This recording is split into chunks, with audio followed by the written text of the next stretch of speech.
Olá, gente. Na nossa aula de hoje, nós vamos falar um pouquinho sobre frase, oração e período. Bom, a frase ela tem um conceito bastante abrangente, pois ela compreende estruturas simples, mas também compreende estruturas bastante complexas. Aí eu trouxe para vocês aqui alguns exemplos de frases. Bom dia, não, para, cuidado com isso. O menino não obedeceu ao pai. Por favor, sente-se aqui comigo. Você quer saber o motivo da minha preocupação? Então, todas essas sentenças aí, ou todo enunciado, que ele tem como objetivo passar uma mensagem, a gente vai poder chamar de frase, certo? Agora, essa frase, ela pode ser classificada quanto a se ela tem verbo ou não tem verbo. O verbo vocês já estão craque, né? Que desde o início, a gente já estudou bastante sobre verbo, desde o início do ano. Então, se uma frase ela contém verbo, a gente vai chamar ela de frase verbal. E se ela não tiver verbo, não apresentar verbo na sua constituição, a gente vai chamar ela de frase nominal. Aí eu trouxe alguns exemplos para vocês. Frase verbal, você leu o projeto com atenção. Veja que nós temos o verbo leu aí, né? Então, é uma frase verbal. Nominal, que maravilha. Que não é verbo, maravilha, muito menos. Então, como não tem verbo, a gente pode classificar essa frase como frase nominal. Vamos ver essas aí de cima, como a gente pode classificar. Aí, bom dia. Bom não é verbo, dia também não. Então, seria uma frase nominal. Não, a mesma coisa, que não é verbo, não é isso? Então, frase nominal. Para. Essa seria uma frase verbal, porque para vem do verbo parar. Então, tem verbo. Cuidado com isso. Não tem verbo, porque cuidado não é verbo, com não é verbo, isso também não é. Então, frase nominal. O menino obedeceu ao pai. Temos aí o verbo obedeceu, então, frase verbal. Por favor, sente-se aqui comigo. Temos de novo aí um verbo, sente-se. Então, frase verbal também.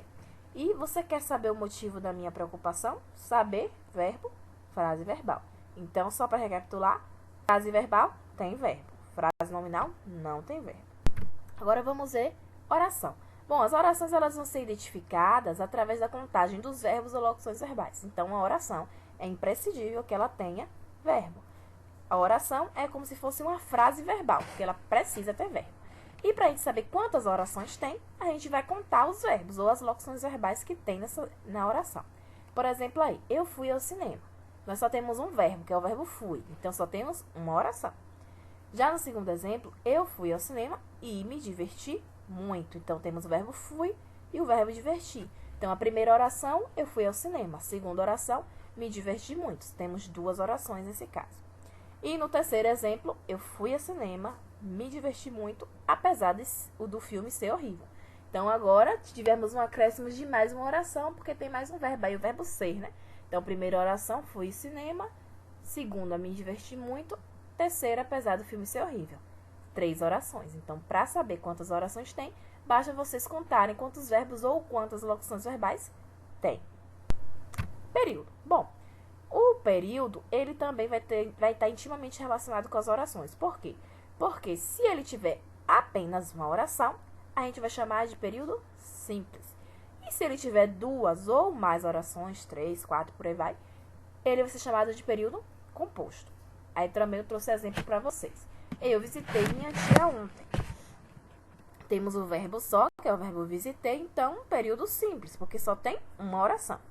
No segundo exemplo, eu visitei minha tia, mas meu tio não estava em casa. Veja que agora nós temos 2 orações. Eu visitei minha tia, a primeira. Meu tio não estava em casa, a segunda. Então, esse aí vai ser período composto, porque tem mais de uma oração. Tem 2 no caso, né? Bom, o período composto, a gente vai analisar agora ele com relação de adição e oposição entre as orações. Antes da gente entrar na adição e oposição, a gente já viu que o período composto ele vai ser sempre com mais de uma oração, né? Então, 2, 3, 4, por aí vai. E quando as orações eles têm sentidos independentes uma da outra, quando dizer independente, é porque para uma oração existir, não é necessariamente necessário que a outra também exista. Então, ela é independente, ela não precisa da outra para existir. Isso a gente chama de período composto por coordenação. Quer ver um exemplo? Eles não dormem. Primeira oração. A internet é um apelo muito forte. Segunda oração. Para para eles não dormirem, não precisa necessariamente que a internet seja um apelo muito forte. Então, uma oração, ela não depende da outra para acontecer. Elas são independentes, certo? E veja que elas estão aí separadas por uma vírgula. São duas orações independentes separadas por vírgulas. Com dois verbos, o verbo dorme e o verbo é, certo? Então, são período composto por coordenação. Agora, vamos reler essa fala aqui para a gente começar a analisar a relação de adição.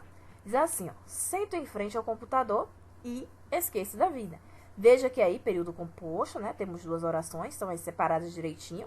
Uma com o verbo sento, outra com o verbo esqueço. E veja que elas estão sendo unidas, né? São ligadas por uma conjunção aí, o i, né? E esse i, ele vai estabelecer uma relação de adição, porque as duas orações, está dizendo que a soma delas duas está acontecendo, certo? Então, a gente pode dizer que ao ligar as orações nesse período composto, a conjunção i, ela está estabelecendo uma relação de adição ou de soma entre as duas orações. Então, entre as ações de sentar em frente ao computador e esquecer da vida. Então, as duas ações, elas aconteceram somadas, né? Elas são somadas uma à outra. São independentes, mas as duas são somadas. Então, aí nesse caso, nós temos relação de adição.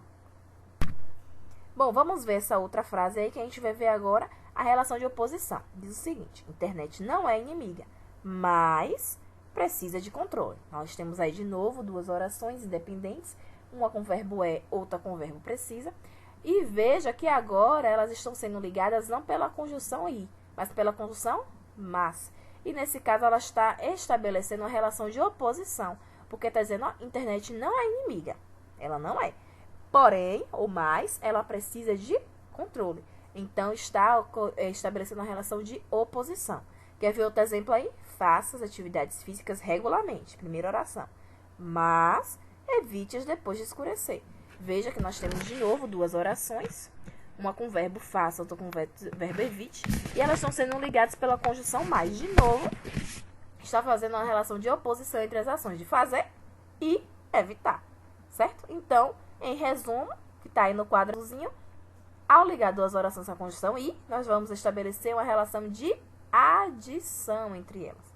Porém, quando a gente liga essas duas orações com a conjunção mais, a gente vai estabelecer uma relação de oposição entre elas. E agora temos aqui, como de praxe, né, uma atividadezinha para vocês. Nessa primeira atividade, vocês vão ler a tira e vão responder aí as alternativas de acordo com o que a gente estudou hoje, certo? Então, observem a tirinha com cuidado, observem as gravuras, observem o que está sendo dito para poder responder.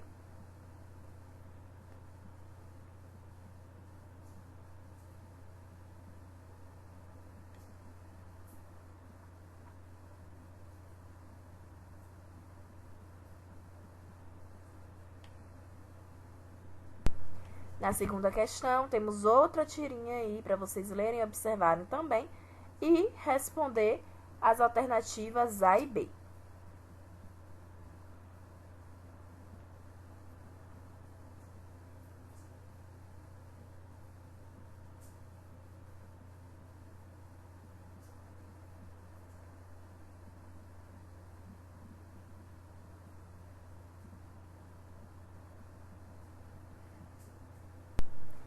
Terceira questão, nós temos aí os títulos de algumas notícias, certo? Composto por frases verbais e frases nominais. Então, vocês vão, no caso aí, vocês vão transformar, né, os títulos que estão verbais em nominais.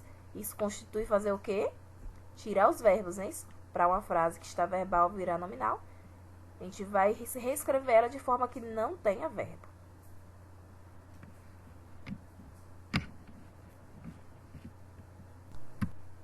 O quarto traz outra tirinha aí para vocês lerem também e responderem aí as alternativas.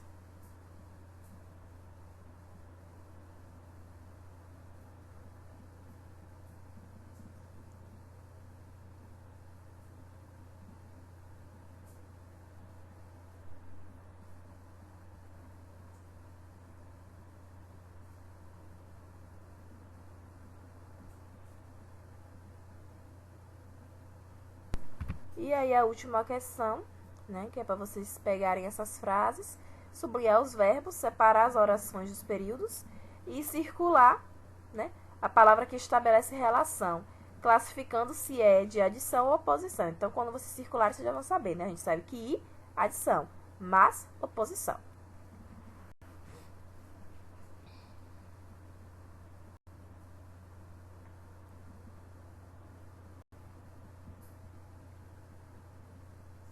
E por hoje é só, pessoal. Façam a atividade direitinho.